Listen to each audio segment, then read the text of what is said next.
Inspiring interviews with today's top landlords. This is the Rental Income Podcast. And now, Dan Lane. In my opinion, the hardest part of owning rental properties is the property management piece, dealing with contractors and dealing with tenants. But we live in such a great time today that it's not as hard as it used to be. That's right. With technology today, you can make owning rental properties easier. On this bonus episode of the podcast, we're going to meet Bill and Kristy Copeland from Oklahoma City. They own a property management company, and they have outsourced and automated a lot of the management tasks that it takes to manage a rental portfolio. And we can still give that personal touch. Let's take a real quick break to thank our sponsors. We'll come right back. We'll meet Bill and Kristy. We'll find out exactly what they're doing and what tools they're using to manage their properties. A good deal on a rental property isn't going to last very long. To win properties today, you need to move quickly when a deal comes on the market, but it takes time to analyze a property. I want to let you know about an app where you can analyze deals on your phone in seconds. It's called Ask Rick, that's RIC for Rental Income Calculator. You can analyze a deal with the push of a button. You can figure out the rent, your mortgage payment, your expenses, and figure out the cash flow. If the numbers make sense, you can make an offer right there on the app, or you can send a calendar invite to your agent to see the property in person. Ask Rick is currently offering a free 7-day trial. Just search for Ask Rick in the App Store, or go to Just Ask Rick. That's RIC, justaskrick.com. You guys advertise your rentals on 25 different websites, but you're not manually uploading it 25 times, right? That's right. That would be way too hard. What's fantastic with technology and how all of our systems are integrated, we put our listing information, the information about the property, the description, all the amenities list, all that information that you see on an ad for a property, we put that in our main operating system. That is then integrated and pushes out to Show Mojo, which is the third-party system that we use to do all of our listings and push that out then to all those other websites. Okay, so everything's uploaded on Show Mojo, and then when someone finds it, like say someone's on Zillow, they find one of your ads, they're interested in seeing the property, how do they contact you? So there's usually a button that says request a showing. And at that point, it will they'll have to fill out a few things. Then it'll send them an email to confirm that they're, that everything is valid. At that point, it asks a couple of more questions like, gross income, and lets them know that they need to show or to supply a valid ID. And then they can select a showing. Okay. So they, at this point, they know that the potential tenant knows, okay, this is the income requirement. Like, do you mention anything about a potential credit score they need or any other qualifications you're going to be looking for down the road? Not at that point. Not when they're just looking. The first step is to see the property. Actually, a lot of the requests we get from like Zillow or some of the third-party sites is actually requesting applications. But we've learned over time that we need to have them see the property. Sure. The tour is the first thing. Okay. And so that's the information we give them. And what we collect is really just a screening, one, for security, and two, to see if they're even, in the ballpark appropriate for that property. Okay. So pretty much anyone can go see the property. Now, the second thing that you guys have done is you're not actually showing the properties yourself. You've automated that too. How are you showing the properties without being there?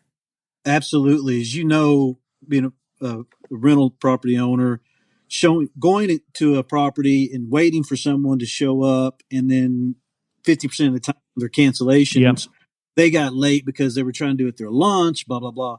So we found the self showings is the way to go for us and for the prospect. So if it's an unoccupied property, that's key. On all our unoccupied properties, we allow for self-guided tours. And that is all managed through the system, through information they provide, copy of their driver's license, so we can make sure we kind of see who's going, or we have some information about who's going in this automated digital lockbox system. And is that all through that same service, the Show Mojo? It is. Okay. It is. Those digital lockboxes are all set up in that system to provide at time of showing a random code that they can put in that's only good then for 30 minutes. Okay. So they've picked a time that I'm going to be there Tuesday at 2:00, and that code then is only good from maybe 2 to 2:30 or something like that. That's correct. Exactly. Okay.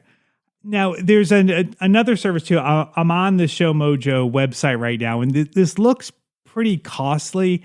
Is this service just for property managers and for maybe large apartment owners? I think that's where you're going to see. Okay. That's how you're going to leverage that. There is an expense that goes along with it. If you're just doing one or two, it's probably not worth it. Yeah.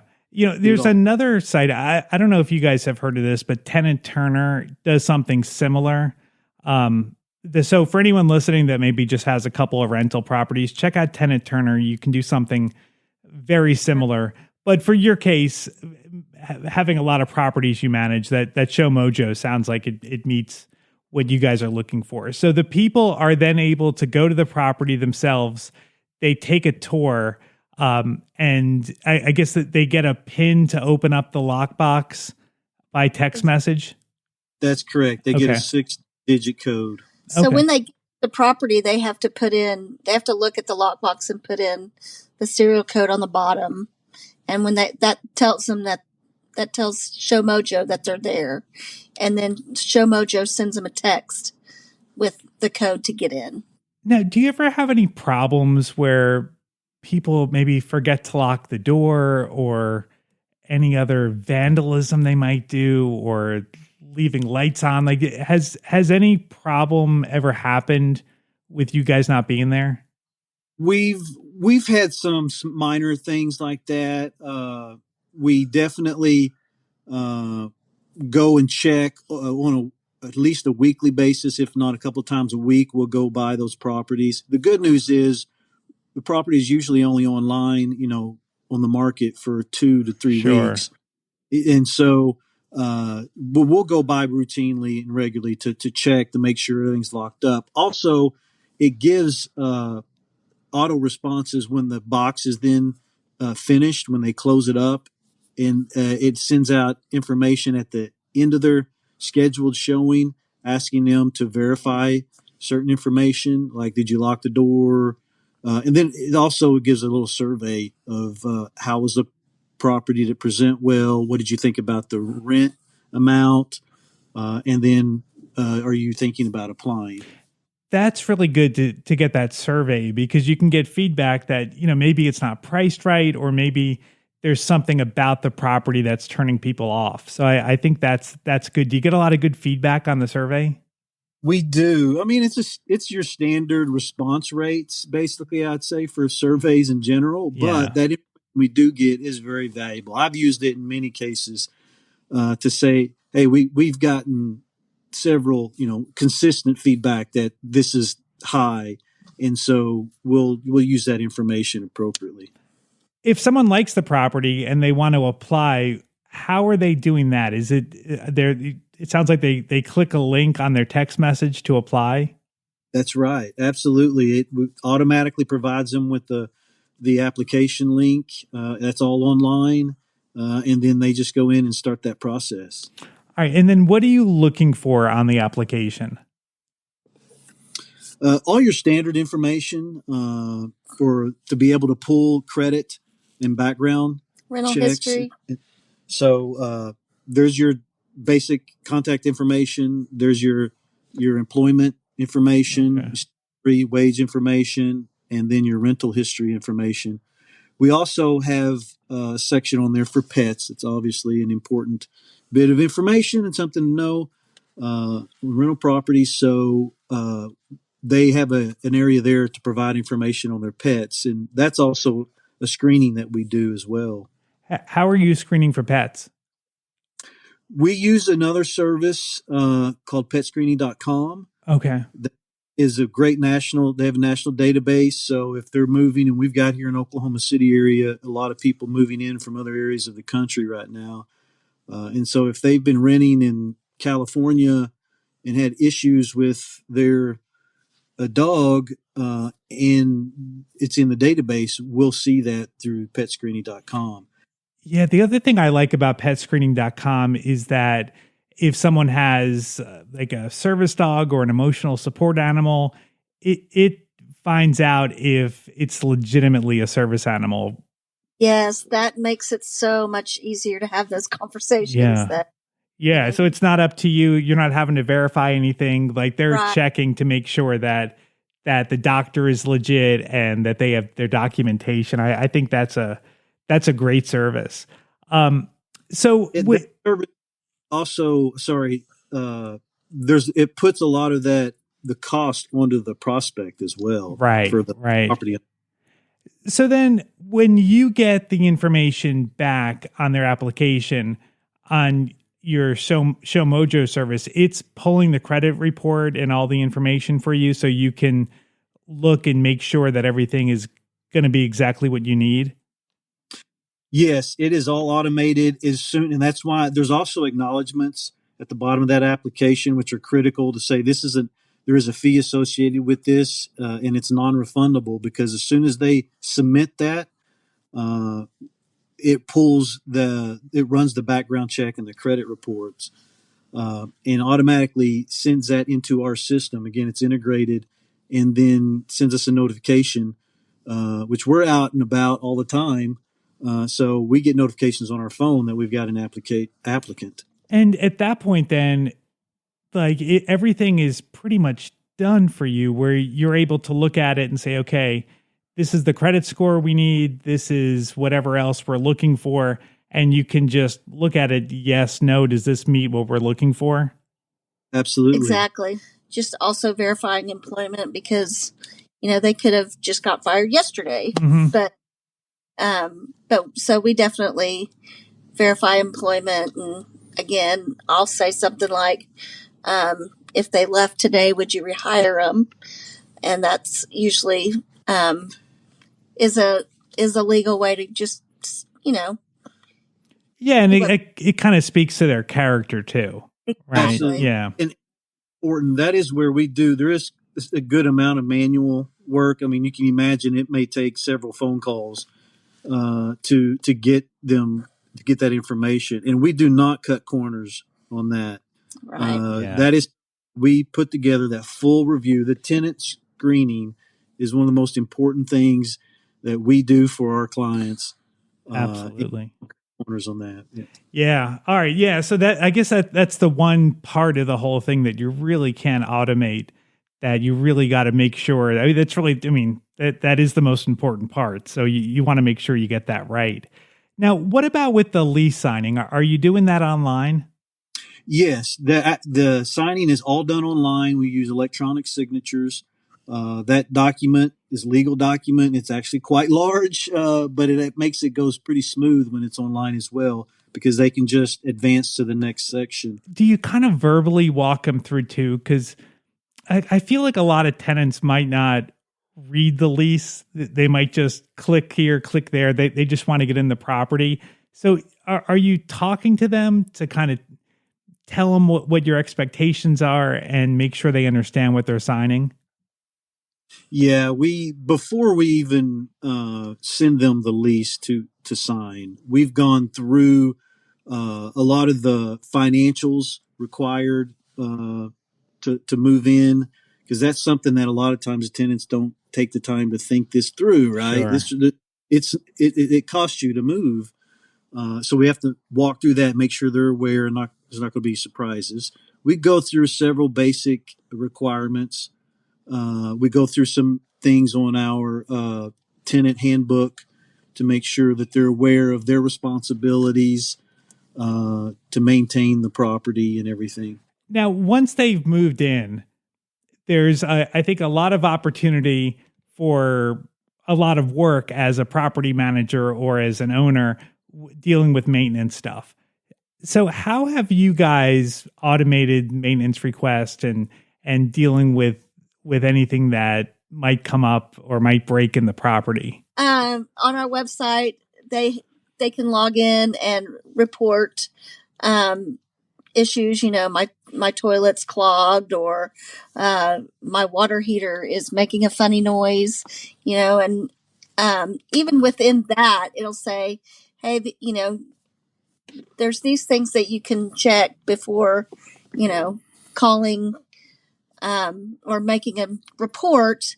And then, but if it's an emergency such as these things, fire, blah, blah, blah, call 911. Mm-hmm.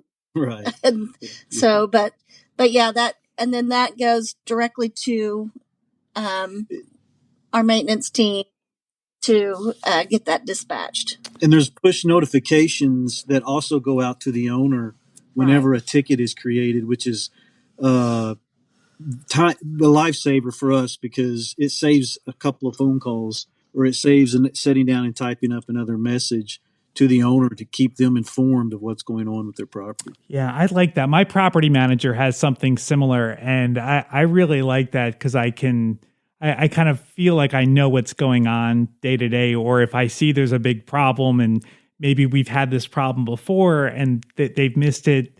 Sometimes I like being involved with, or I like monitoring what's going on. So your maintenance guy then is able to see that there's a maintenance request, and then he can run with it and get out to the property.